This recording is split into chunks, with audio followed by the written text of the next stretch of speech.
बिस्मिल्लाहिर्रहमानिर्रहीम। जी स्टूडेंट्स, उम्मीद है कि आप सब खैरियत से होंगे। तो आज हम स्टार्ट करने जा रहे हैं अपना new topic, bank reconciliation statement. ठीक है, तो बैंक रिकॉन्सिलेशन स्टेटमेंट क्या है और इसमें क्या किया जाता है, तो हम आज ये डिस्कस करेंगे। और इसका प्रोसीजर क्या है, इसकी इम्पोर्टेंस क्या है, इसका पर्पज़ क्या है, आज हम इस वीडियो में देखेंगे। तो फर्स्ट ऑफ ऑल हम आते हैं डेफिनेशन की तरफ। बैंक रिकॉन्सिलेशन स्टेटमेंट है क्या? तो according to Patel, bank reconciliation statement is a statement prepared mainly to reconcile the difference between the bank balance shown by the cash book and passbook. According to Patel, bank reconciliation statement is a statement. Bank reconciliation statement is a statement एक ऐसी statement है जो prepaid बनाई जाती है mainly to reconcile करने के लिए, ठीक करने के लिए डिफरेंस बिटवीन के दरमियान के फ़र्क को, बैंक बैलेंस के दरमियानी फ़र्क को ठीक करने के लिए, रिकॉन्साइल करने के लिए बनाई जाती है। Show by the cash book and passbook, जो कि शो होती है पासबुक में और कैश बुक में। ठीक है, रिकॉन्साइल मतलब उसमें अगर कोई एरर आ गया या गलती हो गई है, उनको ठीक करने के लिए जो डिफरेंस आ रहा है किसके दरमियान, कैश बुक या पासबुक के दरमियान, उनको ठीक करने के लिए हम बैंक रिकॉन्सिलेशन स्टेटमेंट बनाते हैं। ठीक है, तो हम चलते हैं नेक्स्ट, विलियम बैकलेस, इसके मुताबिक देख लेते हैं। तो ये कह रहा है generally a statement is prepared to show the effect of unpresented and uncredited cheque. Such statement is known as a bank reconciliation statement. ठीक है, तो वो कह रहा है कि जनरली आमतौर पे स्टेटमेंट प्रीपेड मतलब स्टेटमेंट बनाई जाती है शो करने के लिए क्या, the effect of unpresented cheque और अनक्रेडिटेड चेक, मतलब जो अभी तक प्रेजेंट नहीं हुए अनप्रेजेंटेड चेक और अनक्रेडिटेड चेक जो अभी तक क्रेडिट नहीं हुए। Such statement is known as a bank reconciliation, ऐसे स्टेटमेंट को जो है वो बैंक रिकॉन्सिलेशन स्टेटमेंट कहा जाता है। तो अब नेक्स्ट चलते हैं हम। तो ये हमारे पास कुछ डिफाइंस कह लें या पॉइंट्स कह लें जो डिस्कस किए गए हैं, जो कि हमें बैंक रिकॉन्सिलेशन स्टेटमेंट में देखने को मिलेंगे, जो ट्रांजैक्शन के रिलेटेड हैं। तो ये हम पढ़ लेते हैं। फर्स्ट ऑफ ऑल है हमारे पास अनप्रेजेंटेड चेक। अनप्रेजेंटेड चेक क्या हो? They are cheque issue by the firm that have not yet been present to its bank for payment. मतलब कि ये जो कंपनी के चेक होते हैं या कोई भी चेक हैं, जो हमारा पर्सनली चेक है, जो हमने चेक इशू किया है किसके लिए, फर्म ने डेट हैव नॉट बीन, मतलब बैंक के लिए इशू किया है पेमेंट के लिए, लेकिन बैंक में अभी तक जो है वो प्रेजेंट नहीं हुआ, अभी तक येट बीन प्रेजेंट, लेकिन अभी तक प्रेजेंट नहीं हुआ to its bank for payment के लिए अभी तक बैंक में जो है वो प्रेजेंट नहीं हुआ, नहीं पहुंचा। ठीक है, तो ऐसे बैंक जो होंगे वो अनप्रेजेंटेड चेक कहलाएंगे। ठीक है, नेक्स्ट है हमारे पास स्टैंडिंग ऑर्डर। स्टैंडिंग ऑर्डर क्या है? They are sending instruction from the firm to the bank to make regular payment. इसमें जो है कोई फर्म है या कोई कंपनी है, वो ऑर्डर करती है, इंस्ट्रक्शन देती है, हदायत देती है रेगुलर पेमेंट के लिए, कि उनकी जो पेमेंट होनी है उसके रिलेटेड जो भी इंस्ट्रक्शन होंगे, उनके रूल्स रेगुलेशन जो भी वो बैंक को देना चाहेंगे रेगुलर पेमेंट के लिए, तो वो हमारे पास सेंडिंग ऑर्डर आ जाएगा।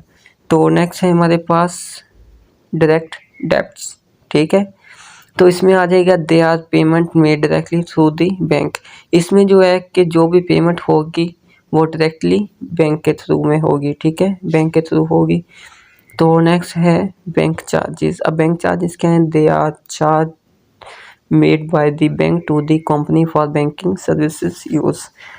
इसमें जो है बैंक जो चार्जेस डिडक्ट करता है वो अपनी सर्विसेज जो कंपनी को दे रहा है, कंपनी सर्विसेज ले रही है, जो सर्विसेज बैंक दे रहा है कंपनी को, बैंक उसके चार्जेस जो डिडक्ट करता है वो बैंक चार्जेस होते हैं। फॉर एग्जांपल जो है बैंक ने कोई सर्विस दी है, कौन सी सर्विस दी है, उनको चेक फिल करके दिया, उनका अकाउंट ओपन किया या एटसेट्रा, इस तरह की जो भी सर्विसेज बैंक प्रोवाइड करेगा उसके जो चार्जेस लेगा वो चार्जेस जो होंगे वो बैंक चार्जेस कहलाएंगे। ठीक है, तो नेक्स्ट है हमारे पास डिसऑनेस्ट चेक। डिसऑनेस्ट चेक क्या है? They are cheque deposit but subsequently return by the bank due to the failure of the drawer to पे।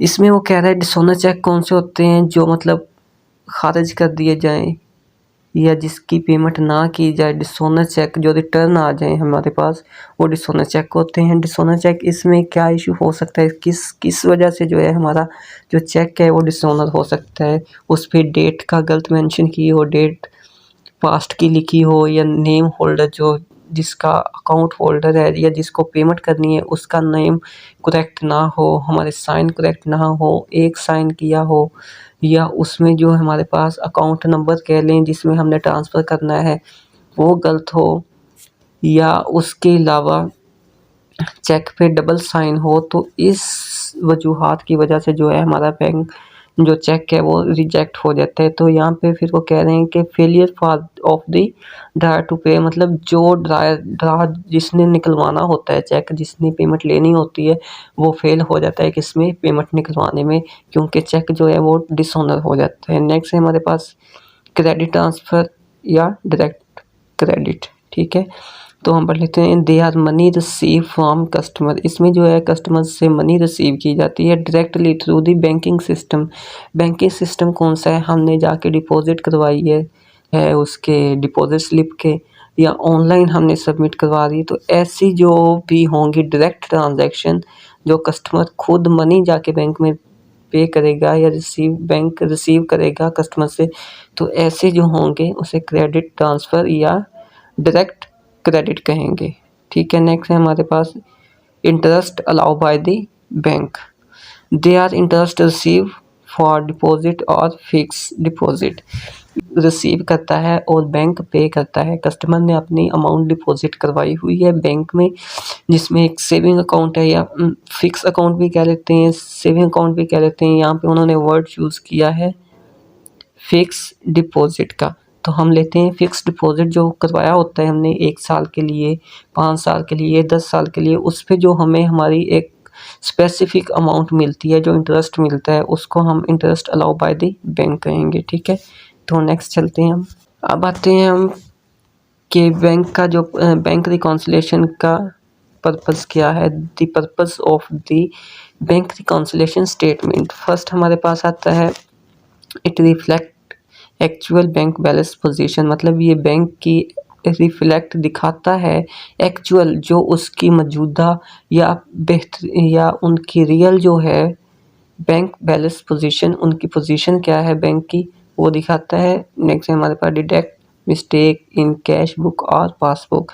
और बैंक रिकॉन्सिलिएशन हमारे जो कैश बुक होता है और पासबुक होता है उसमें जो मिस्टेक हुई होती हैं कैश बुक में या पासबुक में, तो उनको जो वो वेरीफाई या रेक्टिफाई करने के लिए बनाया जाता है। ठीक है, तो नेक्स्ट है हमारे prevent fraud in recording banking transaction, मतलब बैंकिंग ट्रांजैक्शन रिकॉर्ड नहीं हुई है, उनमें कोई फ्रॉड हो गया है, तो उनको दिखाने के लिए, उनकी वेरिफिकेशन के लिए, उनको वेरीफाई करने के लिए बनाया जाता है। ठीक है, तो नेक्स्ट हमारे पास explain any delay collection of cheque, मतलब एक्सप्लेन करता है डिले जो लेट हो गए हैं या जो अभी तक प्रेजेंट चेक नहीं हुए या हमने पासबुक में ऐड कर लिए, कैश बुक में ऐड नहीं हुए या कैश बुक में ऐड हो गए, पासबुक में ऐड नहीं हुए, तो उनको एक्सप्लेन करने के लिए बनाया जाता है। ठीक है, चेक करने के लिए बनाया जाता है।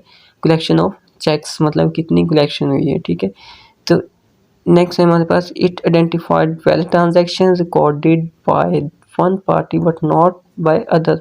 इसमें वो कह रहा है कि आइडेंटिफाई करते हैं वैलिड ट्रांजैक्शन को, जो ट्रांजैक्शन हमारी लीगल हुई हैं, जो हमारी ट्रांजैक्शन हुई हैं बैंक के साथ, वैलिड ट्रांजैक्शन हमने रिकॉर्ड कर लिए, लेकिन थर्ड पर्सन ने या सेकंड पर्सन ने उसे रिकॉर्ड नहीं किया, तो उसको रिकॉर्ड करने के लिए उसकी मिस्टेक जो भूल गया है, तो हम उससे दिखाने के लिए कि ये रिकॉर्ड हमारे पास एंट्री रिकॉर्ड है लेकिन आपकी बुक में रिकॉर्ड नहीं है, तो इसलिए बैंक तो आज के रिकॉन्सिलिएशन लिए स्टेटमेंट इतना काफ़ी, मिलते बनाई हैं नेक्स्ट जाती है। वीडियो में हम न्यूमेरिकल के साथ। अल्लाह हाफिज़।